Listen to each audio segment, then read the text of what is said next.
Hay na lang gini nga itong mga higalang mga sugpot. Do kuno bautismuhan ang mga batag mga masusok kay di pa daw magkahinulsol. Half truth man na kauban ra na sa butbot, kauban ra na sa bakak.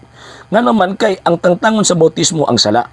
Unya ang sala na hidong classification, sala nga napanunod sa atong unang ginikanan Roma 5:12 o kanang yung na San Pedro nga sala nga paghinulsulan. Tungod kay aktual nga gihimo sa usa ka tawo ang maong gitawag og sala. Ang mga bata kinahanglan bautismuhan kay naay sala nga napanunod sa atong unang ginikanan katakong yung ganina Roma kapitulo 5 bersikulo 12 ug matangtang lang ng salaa kon makadawat og bautismo ug masulob si Kristo. Galacia kapitulo 3 bersikulo 27. Mao na kinahanglan bautismuhan ang mga bata nga mga masuso aron tangtangon kanang salaa kanang giingon ni San Pablo nga sala nga napanunod sa atong unang ginikanan. Ang penrusulon kato nakahimo og mga sala ang bata o man nakahimo og sala mo nang di mo penrusulon pero kinahanglan bautismuhan kay na may sala nga iyang napanunod.